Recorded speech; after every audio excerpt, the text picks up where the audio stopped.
So I'm gonna start this off by saying that as a human being, I have empathy. I do. I understand that everything is politicized and people take sides on literally every single issue known to man. But in this situation, I do have empathy, right? I'm a human being and I have empathy. I'm just gonna put that out there. In saying that, this was the stupidest trade. This is one of the stupidest moves that I've ever seen, ever, right? Brittney Griner, a WNBA player in the United States of America, has been trapped. She's been in Russia for like the past 9 months or so, in prison for like weed or something like that, right? She had weed or like some cartridge with oil in it, cannabis oil, something, right? And they said that she was smuggling drugs, and she has been in prison for the past 9 or 10 months, and there have been efforts to get her out. But the only way that at least Russia told us that she was coming home is if we did a prisoner swap, basically meaning that we have to now like negotiate with terrorists, right? And that's exactly what we did, because we made a trade, right? We traded Brittney Griner for Bout. And before I get into who this guy is, I just want to make something abundantly clear, and I really have to state this because of how arrogant we are in thinking that the rest of the world should follow suit in how we operate, right? This was not a wrongful imprisonment, a wrongful detainment, any of that. I know that the White House and every sports outlet and every media outlet is saying that. The U.S. government changed her designation to, quote, wrongfully detained. Being wrongfully detained. Russia is wrongfully detaining Brittney. But that's wrong, right? She went over there and she broke the law. Now, what I will say is that she might have been a political prisoner to a degree, and that might have influenced how long that they wanted to sentence her for. But regardless, right? She committed a crime in another country. So her being locked up, her being convicted and sentenced, that was not wrong. There's this weird like aura, if you will, about the West, in that we feel like the rest of the world should follow us in how we do what we do. Even though this country is chaotic, and I said this before, it feels like it's imploding on itself. We used to be the example for the world and the largest superpower on the planet. Now we're a joke, and in our state of being a joke, we expect the rest of the world to follow suit. That's why the United States is pissed at Qatar, because they have the World Cup going on right now. But if you go into the stadium with a rainbow shirt on, they're going to ask you to take it off. And this country doesn't like that. So we essentially insult like their way of life because it doesn't line up with how this country does business now. Therefore, it has made it exceedingly easy for people to say she was wrongfully detained or imprisoned. No. Now, the sentence could have been harsh. Yeah, we could say that. But wrong? Not really, right? But even saying it's harsh is hypocritical, because I talked about it before on here when I said that there were tens of thousands of people in this country who are in prison for marijuana charges, whether they had it on them, right? Whether they got caught for possession. I'm excluding like selling drugs and dealing it to like children or whatnot. Like although I'm just simply talking about possession or smoking it, right? There are tens of thousands of people in prisons in the United States for that crime or some variation of it. Yet I haven't heard this large outcry from the White House about how these imprisonments are wrong. I haven't heard the White House press secretary talk about how these sentences are harsh, right? Like, it's very hypocritical. So I can only imagine how somebody right now who's in prison for weed feels knowing that this lady has come home and the circumstances surrounding her now being here. But let's talk about that, right? Let's talk about who this guy is, right? And why on earth we thought that it was a good idea to negotiate for the release of her in exchange for him, right? They probably took about 2 seconds to decide on this when it was legitimately brought to their desk. Whoever they is, right? The government, the powers that be, whatever. But this guy, right? Such a swell guy, right? This dude's name, his nickname is the Merchant of Death. So, just a fantastic guy. It says here that Bout, a former Soviet military officer, was serving a 25-year prison sentence in the United States on charges of conspiring to kill Americans, acquire and export anti-aircraft missiles, and provide material support to a terrorist organization. Bout has maintained his innocence. Of course he has, but they caught him, I think, in like Thailand or something like that. And then they got him over here. And if I'm not mistaken, he got convicted in Illinois, but like he was going ham, and even 60 Minutes described him as like some like really horrible guy, right? Like this dude has a track record that far exceeds Brittney Griner and any horrible thing she's ever done. Victor Bout, in my eyes, is one of the most dangerous men on the face of the earth. On the face of the earth. Without a doubt. So the trade is so lopsided, right? It is crazy that this even went through, but am I surprised? Absolutely not.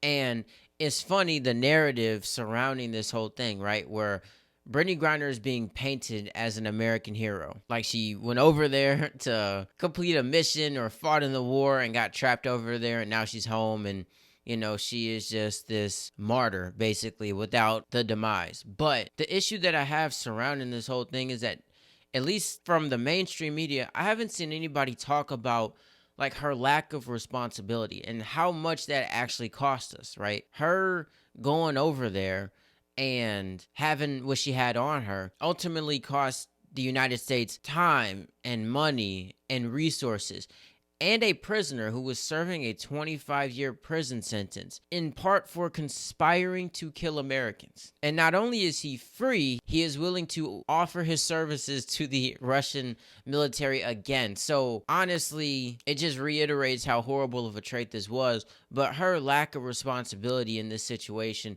it cost a lot. And these media outlets are not talking about it. They're just talking about how great of a person she is, which she probably is. I don't freaking know. But like they're just bigging her up and, like I said, basically describing her as some American hero. But the irony of the situation is that the real hero, right? The ones that we would attribute that name to, right? People in the military who fight in wars to ensure that our domestic security is on lock. That way we can do things like play basketball without having to worry that a freaking missile is going to come and blow everything up. And the guy that I'm talking about is Paul Whelan. I've talked about him before on here, but he's still over there, right? You never heard Paul Whelan's name until this case. Who the fuck is that guy? Who the fuck is that? And unfortunately, you probably will never hear Paul Whelan's name again unless it's through his family, right? Or close friends or anybody like that. And the only silver lining about the situation, at least from a bystander, is that it doesn't take rocket science to know why he was left over there and why she was the front runner to come home over somebody like him. And I would tell you, right? Even though you already know, it's very obvious, I would tell you, but I'll let Russia tell you, because they know, right? They 100% know why he was left and why she came home. And it's crazy how obvious it is, because these people are basically telling us what we already know, right? Now, it isn't Russian, so for anybody listening to it, I'm sorry if you don't speak or understand Russian. I will explain it after the video is done, but for those who are watching, it has subtitles, so you can just follow along as Russians school us on why Paul Whelan got left over there and why Brittney Griner has come home instead. Конечно, меня очень позабавило, хотя не удивило, то, что обменяли Бута все-таки на Грайнер, а не на Уилма. Я, во-первых, поздравляю Бута, поздравляю всю его семью. Мы много лет были на связи с его семьей, насколько было это возможно с ним самим, как-то, насколько это было возможно, общались. Это, конечно, огромная радость, облегчение для всех нас. Ну, для всех нас, ладно, что это для семьи, я даже не могу себе представить. Но то, что его обменяли не на героя-разведчика. Не, пиарную. Ведь он же разведчик. Уиллан, да? Он разведчик, его приняли, Шпион. что называется, при передаче информации на флешке. Он там рассказывал, что это он на флешке хотел, вот ему должны были фотографии церквей Сергио Посада передать на флешке. Фотографии церквей по WhatsApp друг другу передают. Правда же, как мы берем? Смотри, где я был. Для этого флешку не приносит. Вполне себе нормального качества, не хуже, чем на флешке. Он разведчик. Ну, для нас он шпион, для них он разведчик, то есть герой. Он морпех. Он увешан орденами. У него одна проблема, две. Проблема первая, три. Проблема первая, три. он белый. Вторая, он мужчина. Третья, он, судя по всему, все-таки гетеро. Понимаешь, а этого сейчас вообще не прощают. Это катастрофа. Не, ну Грайнер И здесь ты понимаешь, бьет его по всем и параметрам. как может американскому избирателю дали выбор. Герой, пострадавший на службе Отечеству. Он же по службе пострадал. Герой, увешанный орденами, пострадавший за то, что он работал на свою родину, на США. Или чернокожая лесбиянка, наркозависимая, пострадавшая за какой-то вейп с гашишем. Американский И избиратель... очень известная. Да. Очень известная. То есть в пиаровском плане... Американский избиратель выбирает очевидное. И я считаю, что для нас это вторая хорошая новость. Первая хорошая новость, что Бут вернулся, а вторая хорошая новость, что нация, которой до такой степени наплевать на своих героев, что она считает значительно более важным вызволить действительно за дело пострадавшую, пусть она известная, спортсменка, Но она неважно. признала, что она Но виновата. она пострадала не за то, что она родине служила, а за то, что она гашиш свой не могла без него там 10 часов обойтись или сколько, да? Вместо того, чтобы вызволить человека, который 2 года уже сидит на секундочку, и который родине служил, и за это служить, это о многом говорит. Это много говорит о состоянии этого общества, этих спецслужб и всего того, что имеет отношение к противостоянию геополитическому. So if I was Joe Biden or any government official who was instrumental in facilitating this trade, I would be absolutely embarrassed because they just basically handed us our asses in this video that's like 2 minutes and some change. Now, like I said, for people who are listening, I will briefly explain it. She essentially said that it was kind of shocking that the United States would work so hard to get Brittney Griner home and not Paul Whelan. Basically describing Brittney Griner as, you know, just a basketball player and Paul Whelan as a decorated Marine who we would look at as a hero because he served our country. But the only reason why Brittney Griner was able to come home as opposed to him is because any of the stuff that I just mentioned about him being a Marine and serving our country, it is absolutely irrelevant to the United States of America, simply because we don't hold those factors to as high of a standard as these other ones, which she mentioned, that being diversity and inclusion, right? She explained how despite any of Paul Whelan's accomplishments or his occupation being a member of the United States military, that he lost on 3 counts that were the most important, right? Number 1 is that he's white and Brittney Griner's black. Number 2, he's a man and she's a woman. And then number 3, he's heterosexual and she is homosexual or a lesbian, right? So the factors that matter the most to the United States are the ones that he failed on, that he could not live up to because he can't change his skin color and he's a man, not a woman, and to our knowledge, he is attracted to women. So him being a Marine, him serving our country, none of that matters because those aren't things that we, at least the majority in this country, value, at least anymore, right? So the fact that Russia knows this and they are calling it out, it is like troubling, and it should be because they know our weaknesses and everyone else in the world knows our weaknesses, that being diversity and inclusion, right? Is Paul Whelan has been over there for 4 years and we never heard about him until now. Brittney Griner was over there, and you heard about it everywhere the first day she got over there and was detained. And what it feels like, at least of every single day or a few times a week since she's been over there, you've heard about her case, right? Updates on it, efforts to get her home, all of these things consistently. You didn't hear any of that from Paul Whelan then, and you're not hearing about it now. And I saw this tweet that talked about how, and of course, you have to label people, right? Because we are a society that's built off that. If I don't like you, I'm going to call you a mean name, and then I'm going to put you in this category because it helps me sleep better at night.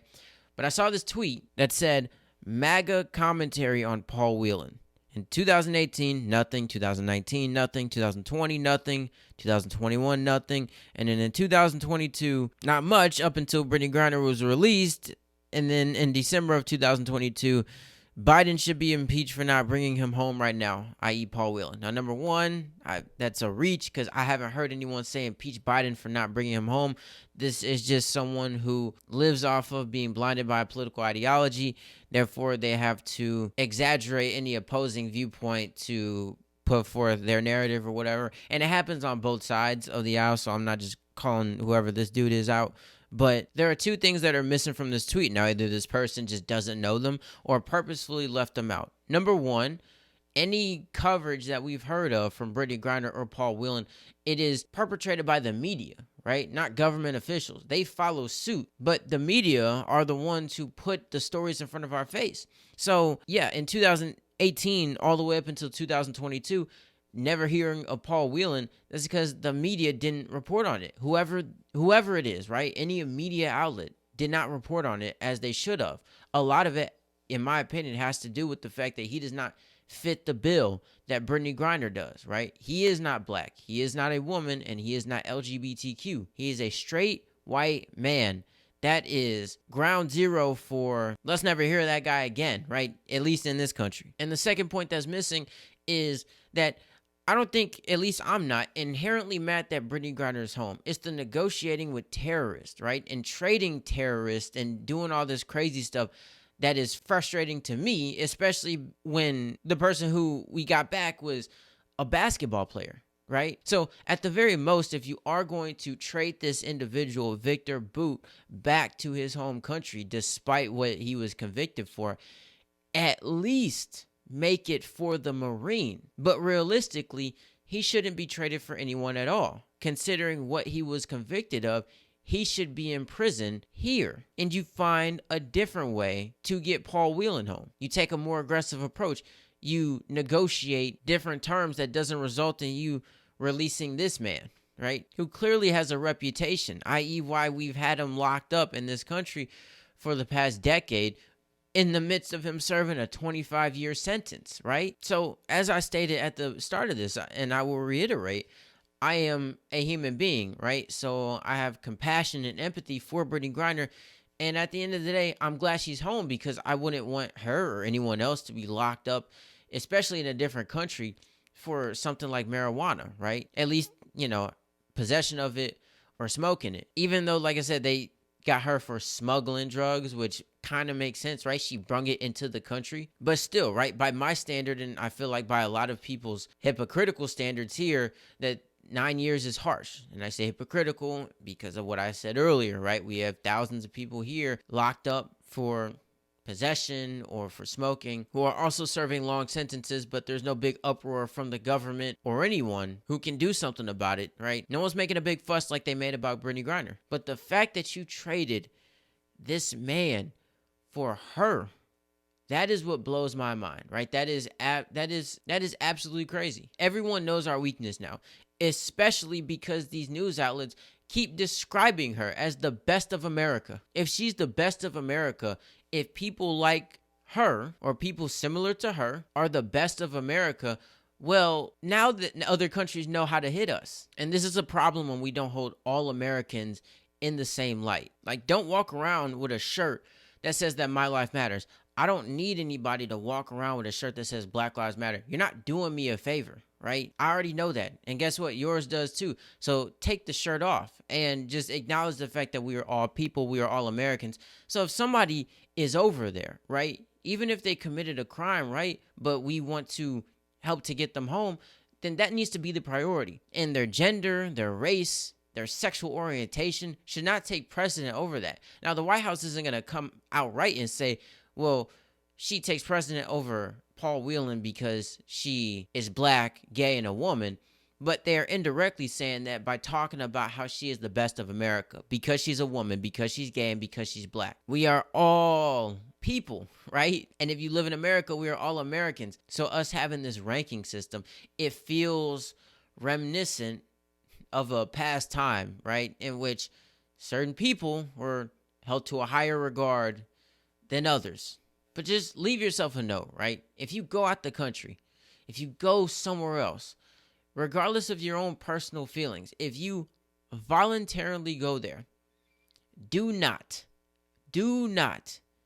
assume that they look at America as the North Star, right? That they look at America as the guide on how to live life. Although it's great that she's home, this trade was horrible, man. And it's just showing the direction that we're going in, right? We were the #1 country in the world, in my opinion, and we're just stooping lower and lower and lower, right? There are numbered rankings, right? And at the very bottom, it's not even a number. It's just the word joke. And we're inching our way closer to that every single day. So next time you go out the country, you go somewhere that is not America, follow the rules. Don't take American values and try to impose them on other places. Study the laws. Actually be aware of the fact that you are not here and you can just kind of do whatever you want and get away with it because of the color of your skin or your sexual orientation or your gender. Because guess what?